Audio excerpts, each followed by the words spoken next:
De leur procès, dont le premier débute ce samedi 6 décembre 1997, les anciens dignitaires du régime Mobutu, 32 au total sur les 35 internés au centre pénitentiaire de rééducation de Kinshasa, anciennement prison centrale de Makala, ont retrouvé pour quelques heures la liberté, le temps d'être reçus ce vendredi 5 décembre 1997 au Palais de la Nation par le président de la République, Mzee Laurent Désiré Kabila.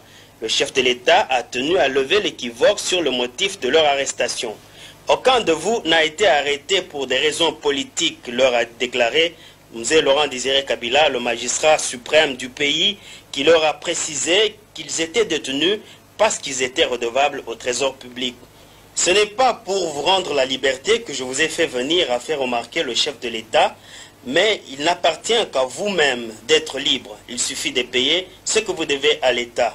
Démocrate, Mzee Laurent Désiré Kabila a donné la parole à qui l'a demandé. Certains d'entre vous m'ont écrit pour se plaindre de ceux qu'ils ont été arrêtés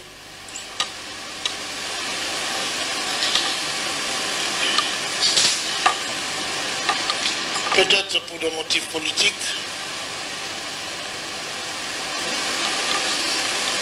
et que j'avais dit que notre révolution est pardon. On a pardonné les Mobutistes, ce qui est tout à fait vrai.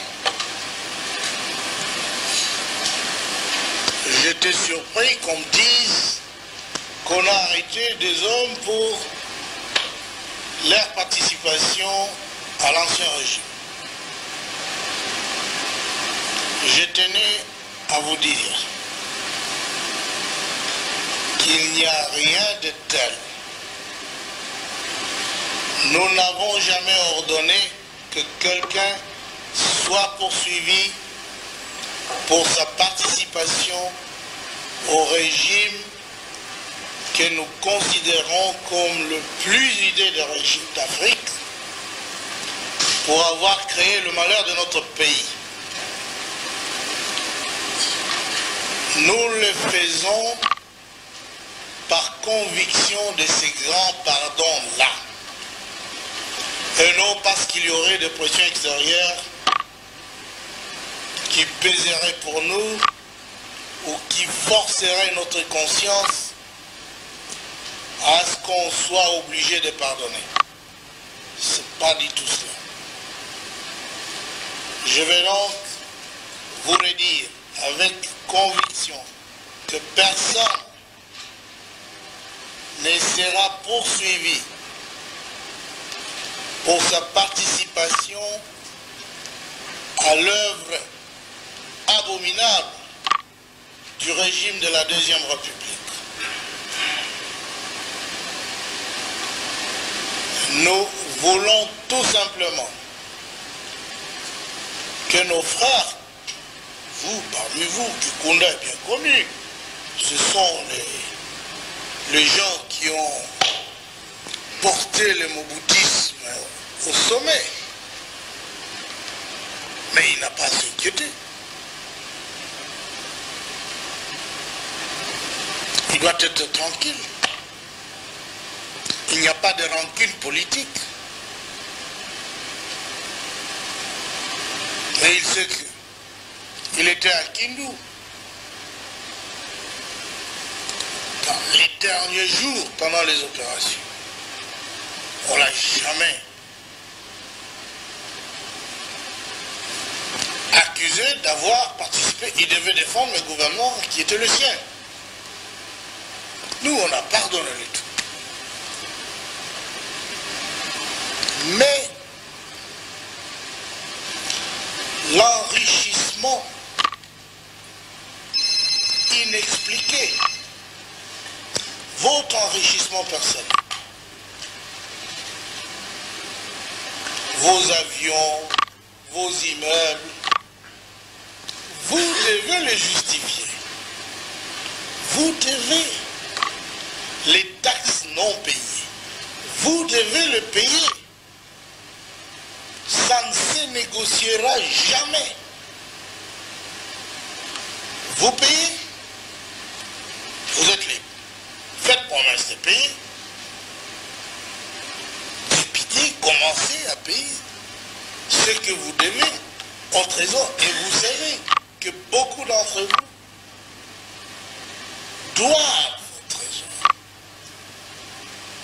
Alors c'est quelque chose de tout à fait normal. Même ceux qui vous soutenaient, tous ces pays grands, chez eux ils payent les taxes, les autres. Et pourquoi pas vous? Vous ne pouvez pas avoir un flot d'avions sans justifier comment vous les avez acquis. Si votre salaire ne justifie pas cela. Alors messieurs, on ne doit pas être dans des geôles, gémir, voilà, moi, c'est parce que j'étais moboutiste. Non, c'est faux. C'est faux, c'est archi faux. S'il fallait poursuivre les moboutistes, mais tout le monde serait au mur, le tribunal aura terminé et beaucoup auraient été fusillés. C'est fini, c'est ça la révolution. Et personne ne nous a stoppé de le faire. C'est nous-mêmes qui avons voulu le pardon parce que les moboutistes ont tué beaucoup. On ne va pas les imiter. C'est ça, c'est pourquoi beaucoup d'entre les tueurs du moboutisme ont la vie sauve. Il n'y a pas autre chose. Alors, ne parlons pas de politique lorsqu'il s'agit des sous que l'on doit au trésor public. À votre place, je payerai. Je commencerai par m'expliquer bonnement de mes activités. Toi, tu es général, il faut donner l'exemple. Il faut donner l'exemple. Tu dois être courageux. Les avions, tu ne les as pas acquis avec ton salaire régulier. C'est normal, mon frère. Si vous ne voulez pas vous habituer à la nouvelle culture de vie, de succomber avec la ruine du pays, la ruine de ce régime. Transformez-vous. Vous êtes les citoyens de ce pays. On vous accuse de quelque chose de très simple. Ne vous entêtez pas. Parce que si l'on dit que d'autres disent nous n'allons pas payer, et on nous cite les noms, que cet argent c'est pour nous et nos familles, on ne va pas donner cet argent à ces gouvernements. D'ailleurs nous sommes les enfants de Mobutu, nous allons sortir de cette prison, etc. Ah bon? Vraiment?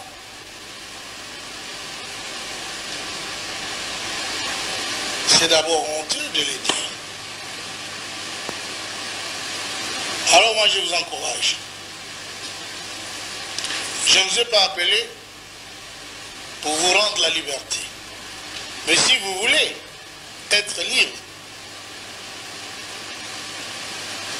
immédiatement, rentrez, faites vos chèques, le trésor est là, Djamboleka. Nous avons trouvé la Banque nationale vide. Tu es parti avec les 10 millions, tu as balancé et puis tu es revenu. Et alors, comment voulez-vous que l'on puisse développer ce pays que vous avez ruiné? Comment voulez-vous? Chacun vole, il n'est pas puni.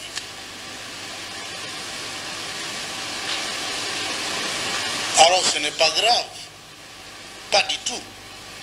Moi, je trouve que c'est normal. Vous avez été là, je ne sais pas pendant combien de mois maintenant. Ils m'ont écrit, c'est 5 mois, je crois, quelque chose comme ça.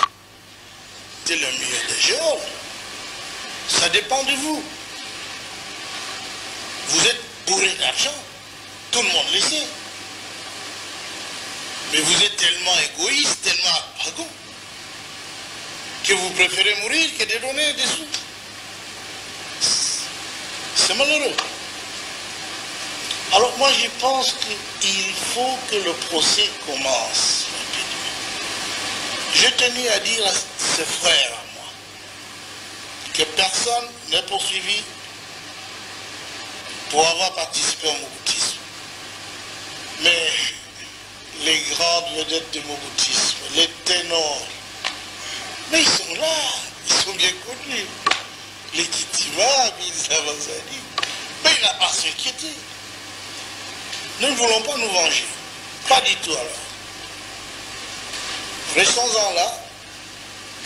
Pas de politique comme motif de leur arrestation.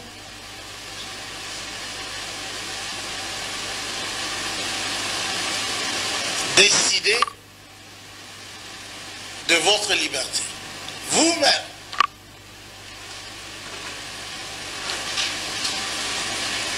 Je voudrais bien que vous soyez libre et que vous rentriez chacun dans son milieu d'origine là-bas, essayer de faire travailler les populations. Investissez ici. Mais votre argent à vous n'était pas d'investir, de développer le pays. C'était vraiment l'argent sale. Ça n'a jamais contribué à faire le bonheur des autres. Le peuple en a besoin. Investissez dans votre pays.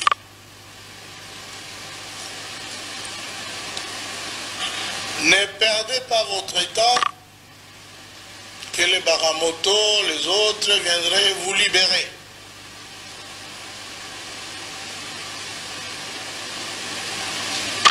Nous sommes là. Non pour voir la libération de Baramoto, des Zimbi et les autres, mais pour voir ce pays commencer sa marche avant vers le développement, vers la reconstruction. Nous sommes là pour ça, pas pour autre chose. Alors, vous et nous, parce que nous sommes au pays, vous n'êtes pas en Europe.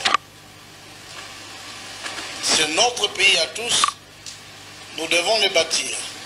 Au moins vous, vous avez un avantage, vous avez l'argent accumulé pendant les années du moboutisme. Nous, on n'a rien. Alors, utilisez-les pour reconstruire votre bonheur. Parce qu'on vous dit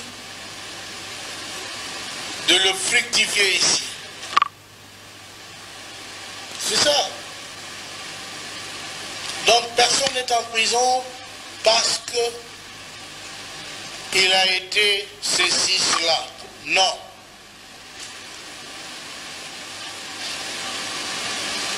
Vous êtes libre de décider de votre sort maintenant, après que je vous ai expliqué qu'il n'y a pas d'arrestation à caractère politique, que ce n'est pas notre souci de nous venger de quoi que ce soit. Le mal a été tellement grand qu'elle ne pouvait pas se venger. Je l'ai dit à votre ancien chef Mobutu sur le bateau. Toi-même tu es mal, tu as tellement fait du mal que si même on te tuait, on n'aura rien. Et il faut que tu rentres chez toi. Mais il n'a pas cru. Il n'a pas cru. Le moboutisme était pour vous la seconde nature. Tout était dans le moboutisme. Alors cette fois-ci, vous êtes désillusionnés, certainement. Le moboutisme est parti.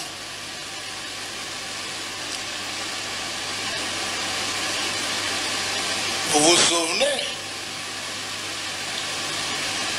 ce vieux temps-là du moboutisme, Vous auriez vu Kabila, vous? Beaucoup me connaissent. Kabitatu. Qu'est-ce qu'on m'aurait fait? Certainement. Aurait seulement eu 1 minute à discuter devant un général qui compte. Ce serait difficile. Mais vous voilà homme libre. Malgré tout le péché du monde que le moboutisme a amené dans ce pays. Vous êtes des citoyens libres. Alors, messieurs, je vous exhorte. Payez ce que vous devez au trésor. Ne vous entêtez pas. Nous ne sommes pas vos ennemis. Nous sommes vos frères. Mais maintenant, la loi doit être respectée par tout le monde. S'entêter à dire des choses qui ne surprennent que vous-même, que vous allez sortir parce que cela, ceci, c'est un moyen de faire l'éternité dans les géodes. Je ne souhaite pas cela. Éviter pour vous dire cela après que j'ai lu la lettre qui m'est adressée par vous. J'espère que si quelqu'un veut régler sa facture, c'est bien.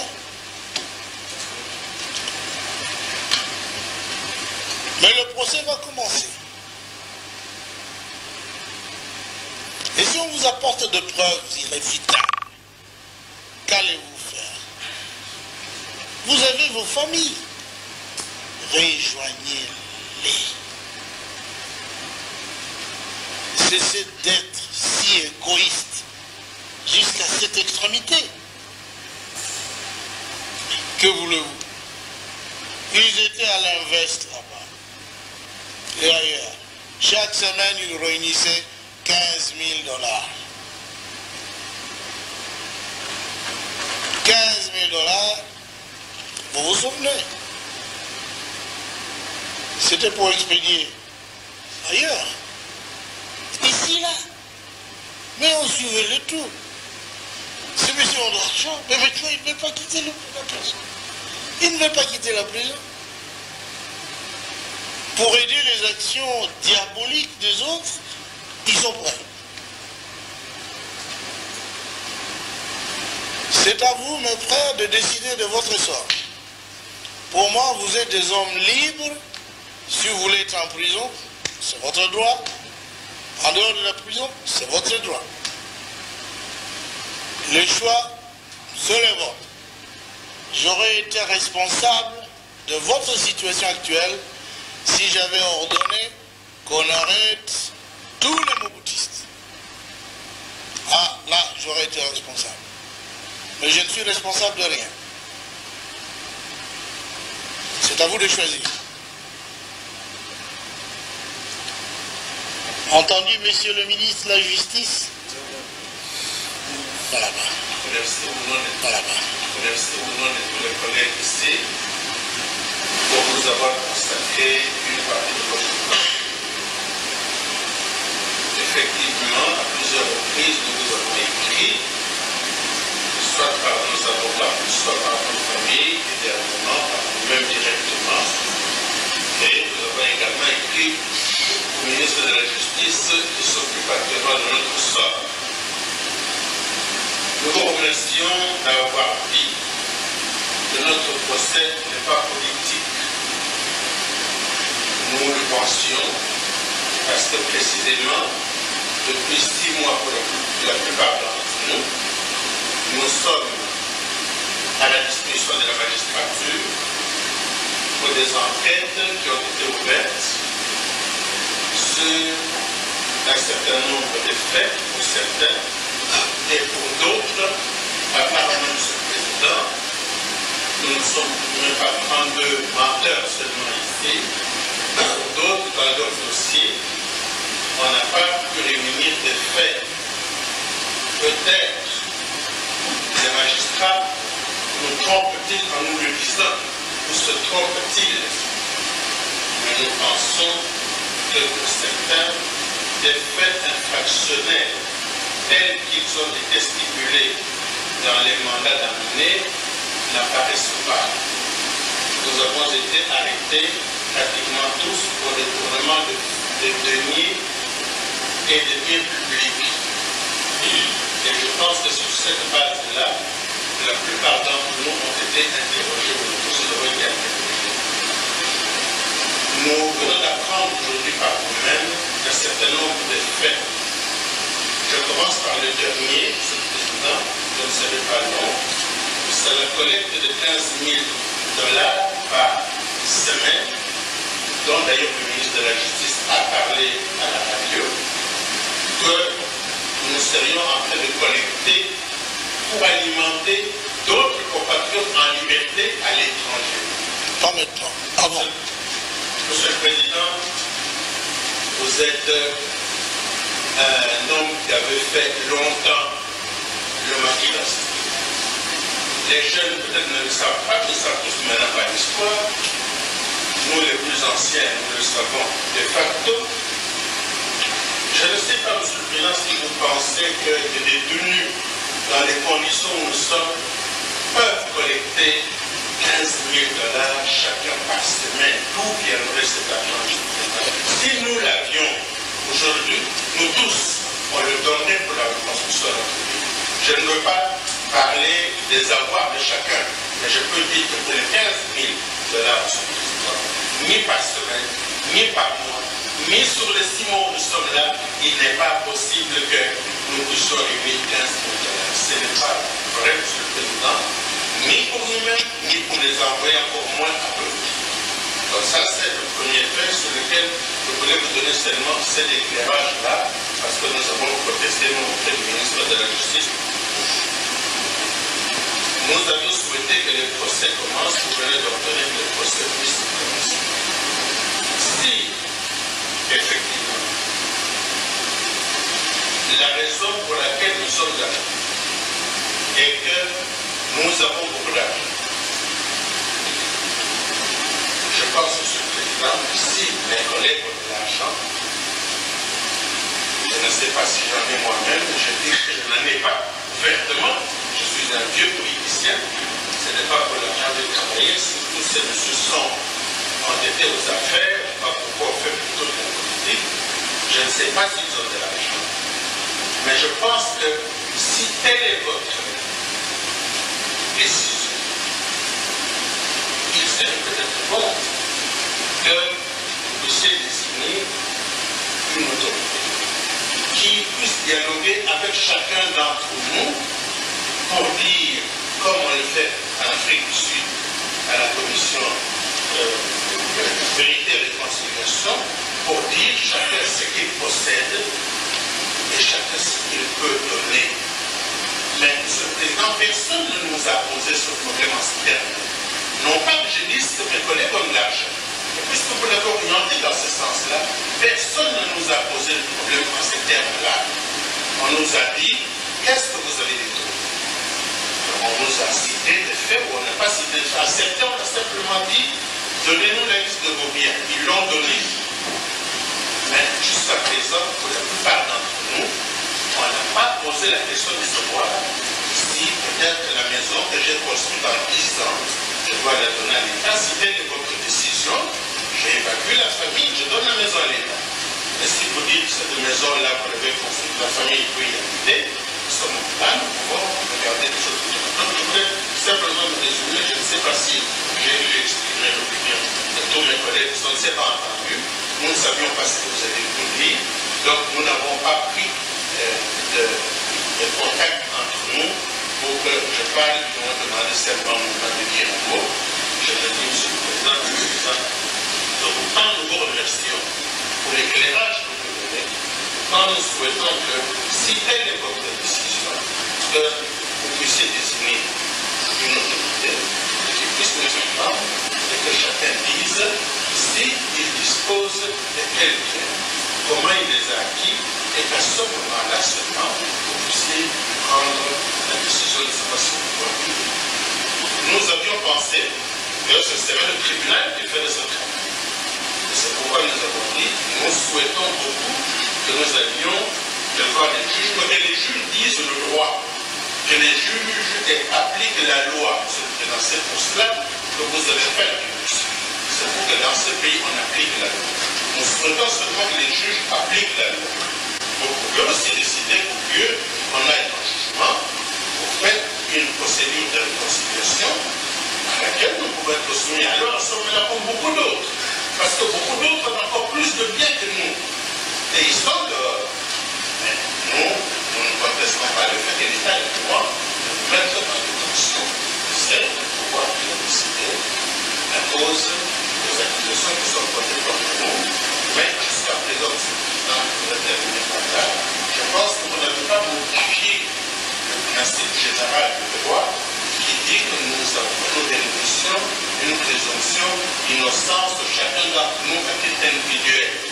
Lorsque la culpabilité sera démontrée, ou lorsque l'acceptation sera faite qu'on a un bien qu'il vaut mieux léguer à l'État, ou qu'on n'a pas payé ces taxes et ces impôts, il faut les payer, comme d'autres doivent les payer, à ce moment-là, vous prendrez une décision en tant que père de famille, en tant que chef de cette nation, en tant que magistrat suprême qui doit garantir la justice pour les autres et pour nous aussi. Je vous remercie. Plus là, ce n'est pas mon affaire. Si c'est l'affaire de la justice, je ne m'y mêle pas du tout. Vous êtes là parce qu'on a politisé l'arrestation. Mais je devais dire, ce n'est pas de cela qu'il s'agit. Je donne un conseil à vous. Beaucoup sont bien argentés, bien que vous refusiez que cela n'est pas le cas de tout le monde. Mais d'après les renseignements qui ont conduit à votre arrestation, il s'avère que vous êtes des hommes bien. Bien dans le sens des hommes qui ont des moyens, qui n'approchent pas des mendiants. Je vais tout simplement vous dire ceci, en votre qualité de magistrat suprême, que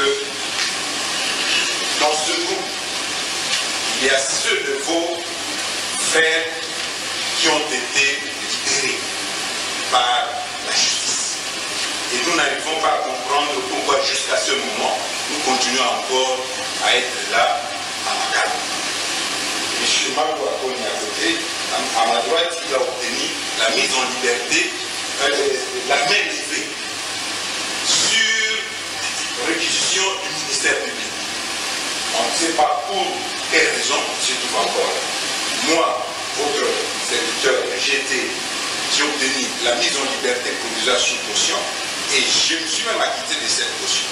Pour les mêmes effets, et je me permets ici de vous le révéler, Monsieur le Président, on me pourchasse pour quoi 4 vaches que le président Mobutu avait remis pour l'anniversaire de mon parti, le PAI. On me pourchasse pour 3 pneus de voiture officielles lorsque j'exerçais mes fonctions officielles de vice-ministre, secrétaire d'État au ministère de l'Énergie en 92. On me pourchasse pour 100 pagnes de la conférence nationale. Voici tout la raison pour laquelle je viens développer maintenant 6 mois en prison. Et je me pose la question si ces 4 vaches de Mobutu qui m'avaient donné les vaches venant de sa ferme, si les pneus de la voiture, des voitures officielles, on a convoqué au parquet général de la sécurité de l'État le chauffeur de TP, il a certifié avec document que ces pneus étaient bien destinés pour la voiture officielle. Bon, pour l'histoire des pannes de la conférence nationale, mais j'étais en qualité de qui? J'étais un simple conférencier, le président d'une entité de la société civile, maître et apolitique. Avec 100 pannes, on me dit non, vous avez détourné les 100 pannes. Mais qui est le plaignant dans tout ça? La raison pour laquelle nous vous avons écrit, et parmi nous, nombreux institutions sont dans le même cas, M. le Président. Et ici, puisque notre frère, M. le ministre de la Justice, est ici présent, je crois que le rôle du ministre de la Justice, c'est de être le conseiller du gouvernement, le conseiller juridique du gouvernement, c'est d'éclairer d'abord le chef de l'État. Vous n'êtes plus le chef d'un groupe de nos frères qui guerroyaient de l'autre côté pour venir nous libérer, puisqu'on ne peut pas aujourd'hui dire que vous avez libéré seulement un groupe de citoyens. Vous ne savez pas ce qui s'est passé parmi nous, mais que quand vous êtes arrivé, vous êtes aujourd'hui président de la République de tout le monde. Et il n'y a pas d'ennemi parmi nous, vous venez bien de le dire. Mais il faudrait que le ministre de la Justice vous donne le contenu des dossiers de vos frères qui se trouvent ici. Mais je parie que ce procès tel que nous l'avons lu dans les journaux, mais risquera d'être un scandale. Pourquoi? Mais on va vous poursuivre. Vous avez parlé tout à l'heure, vous êtes le président de la République. Et ce qui sort de votre bouche, cela suppose que, monsieur le président, on vous a donné des renseignements, des précisions. Mais moi, je me pose la question ici, de savoir quels sont ces millions. Et on a entendu parler des compagnies d'avions. Mais qui ont ces compagnies d'avions? Mais, monsieur le président, moi, je me porte garant de vous citer les noms. Je ne peux pas le faire ici, par notre tradition, mais il faudrait qu'on vous cite les noms des noms concitoyens qui ont des avions et qui sont libres et qui circulent. C'est là pourquoi ils ne sont pas poursuivis. Mais nous ne sommes pas là pour vous fuir ou bien pour vous mettre les bâtons dans le haut. La raison pour laquelle nous sommes là, nous vous avions entendu, vous êtes venus, vous nous avez tous libérés. C'est comme ça que nous, en ce qui nous concerne, nous vous accordons, monsieur le président, la caution spirituelle. Pourquoi? Vous êtes venus dans ce pays à partir du 17 mai. Mais nous étions dans l'insécurité totale. Vous aurez les militaires il y avait une confusion totale. Il y avait les éléments armés de la terre qui étaient là. Il y avait les éléments de la DST. Il y avait n'importe qui. Mais on pouvait tirer sur nous-mêmes, monsieur le président. Quelle bénédiction spirituelle. Aucun seul politicien qui était sur place n'a été canardé.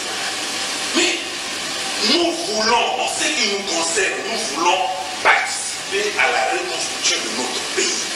Nous ne pouvons pas aller vivre en exil. Et nous n'irons pas en exil, monsieur le président, qu'on ne vous trompe pas.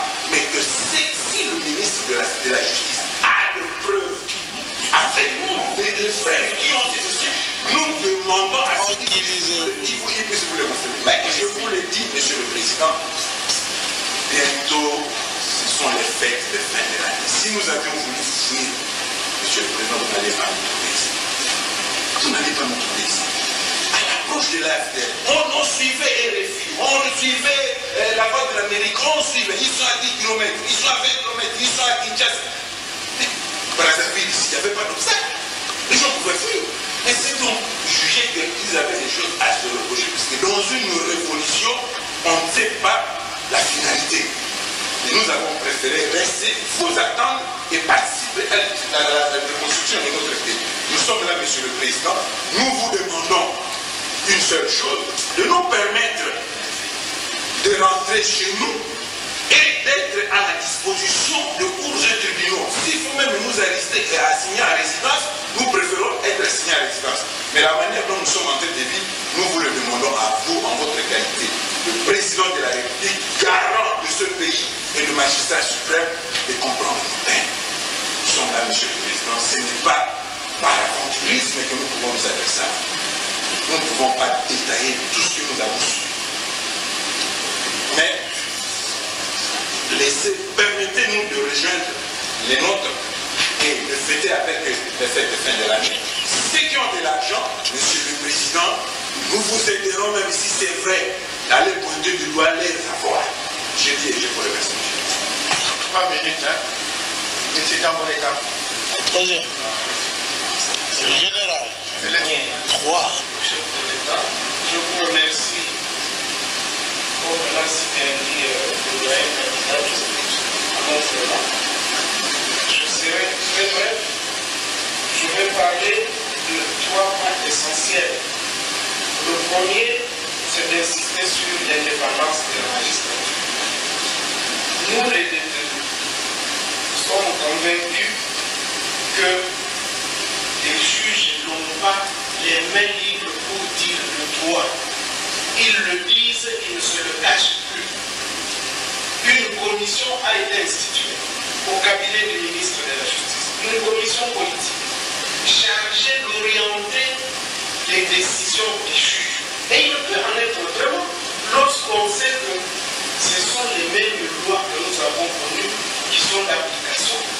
et qu'on puisse arrêter quelqu'un, le détenir au-delà des délais légaux, on introduit des recours juste en cassation.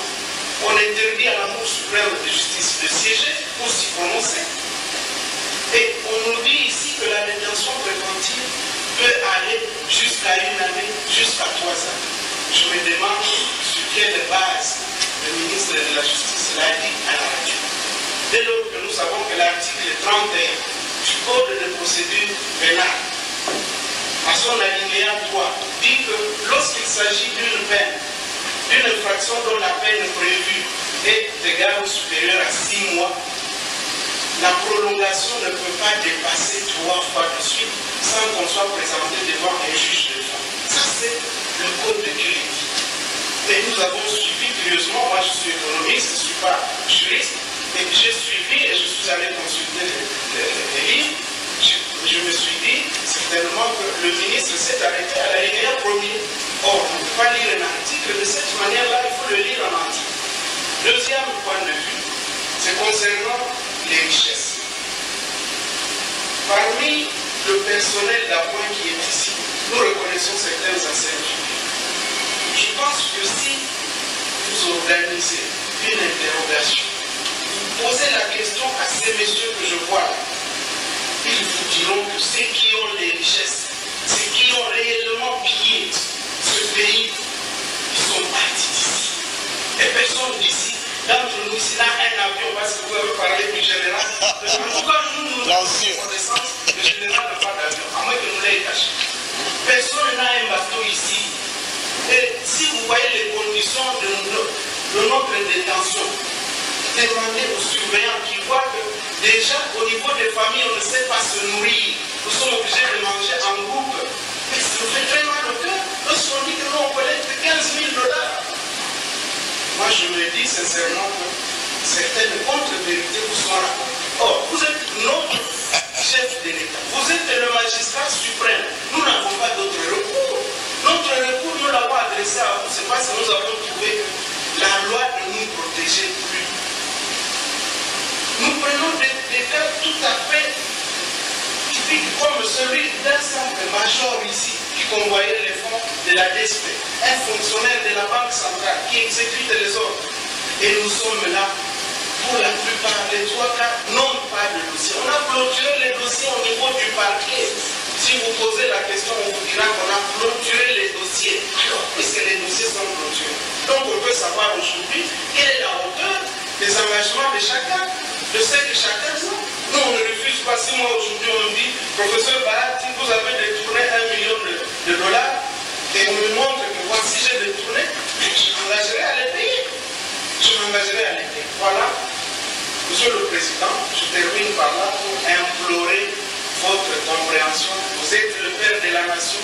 Vous ne pouvez pas accepter que vos compatriotes soient brimés. Surtout que nous ne savons même pas quel est le critère de notre arrestation. Dès lors qu'on a pris vraiment les personnes qui ont le plus, se sont le plus engagées au pays. Des personnes qui ont préféré créer une petite entreprise chez lui, dans son village ou ici au pays. Moi, je n'ai pas de compte à l'extérieur. Je n'en ai pas, je jure, et on ne peut pas me retrouver. Aujourd'hui, je ne peux pas avoir réuni 1 000 $. C'est impossible. On nous fait croire que nous avons des gens. Nous avons pensé qu'aujourd'hui, c'est un grand jour. Même si on va nous condamner de manière unique, mais au moins nous avons parlé. J'ai dit, je vous remercie. Quoi?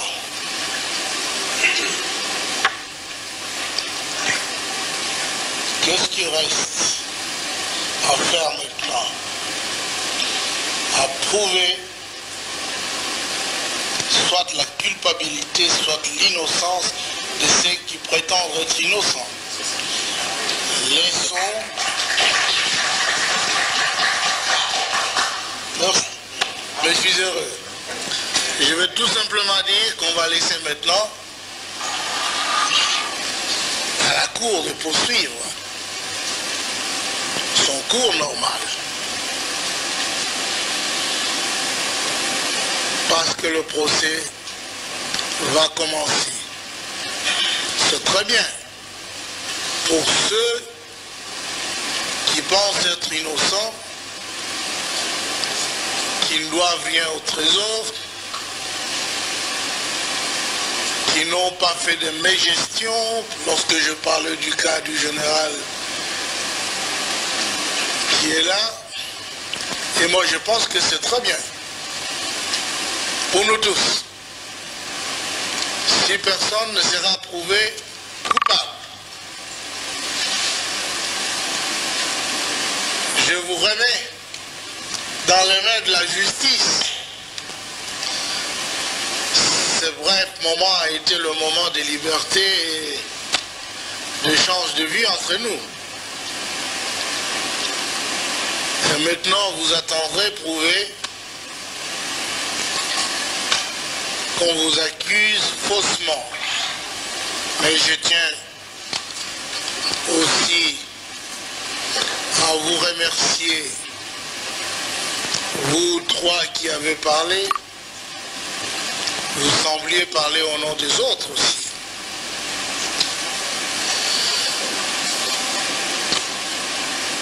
Ce jeune homme-là a beaucoup parlé de ce pneu et d'autres choses. Voyons ce que le tribunal va décider de tout cela. Mais nous ferons respecter la loi. Ça, c'est vrai. On suivra certaines des choses que vous venez de révéler. Mais n'oubliez pas que vous ne dites pas seulement que la vérité. C'est dommage. Alors, soyons heureux de nous être rencontrés. Moi, je suis content. Et vous soyez contents aussi. Soyez contents. Rentrez calmement où vous êtes. La réflexion, vous devez l'avoir faite. Il a dit. De ceux qui ont été mis en liberté provisoire, de ceci, cela. Eh bien, je suis heureux. Merci beaucoup, je n'ai pas dérangé votre temps, mais j'ai tenu à vous donner 2 messages. Je ne veux plus revenir sur les 2 parce que vous le connaissez déjà. Merci.